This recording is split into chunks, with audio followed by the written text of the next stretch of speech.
எது இரண்டு தூய்மையான உலகங்கள்? ஓம் சாந்தி. இரண்டு தூய்மையான உலகங்கள், ஒன்று சாந்தி தாமம், இரண்டாவது சுகதாமமாக இருக்கின்றது. சுகதாமமோ அமரலோகமாக இருக்கின்றது. முதலில் இந்த உலகம் கூட அமரலோகமாக தான் இருந்தது. அதாவது பாரதத்தில் சொர்க்கம் இருந்தது. பிறகு நாம் மறுபிறவி எடுத்தெடுத்து இப்பொழுது கீழான நிலையில் அது மரண லோகமாக ஆகிவிட்டது.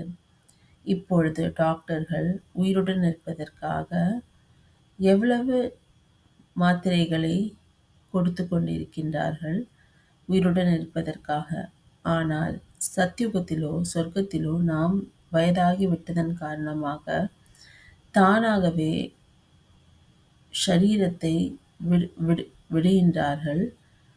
தேவி தேவதைகள் எந்த ஒரு கஷ்டமும் இல்லாமல் எளிதாக பாம்பு தோலை உரிப்பது போல அப்படி தனது உடலை விட்டு விடுகின்றார்கள். ஏனென்றால் அங்கோ ஆத்ம உணர்வில் இருக்கின்றார்கள். நாம் இப்பொழுது சங்கமயுகத்தில் கூட இந்த பயிற்சியை தான் செய்கின்றோம்.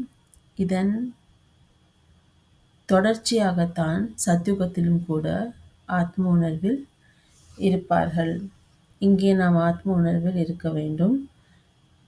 நாம் ராஜயோகத்தை கற்றுக்கொண்டிருக்கின்றோம். ஆகையால் நான் ஆத்மா என்ற உணர்வு இருக்க வேண்டும்.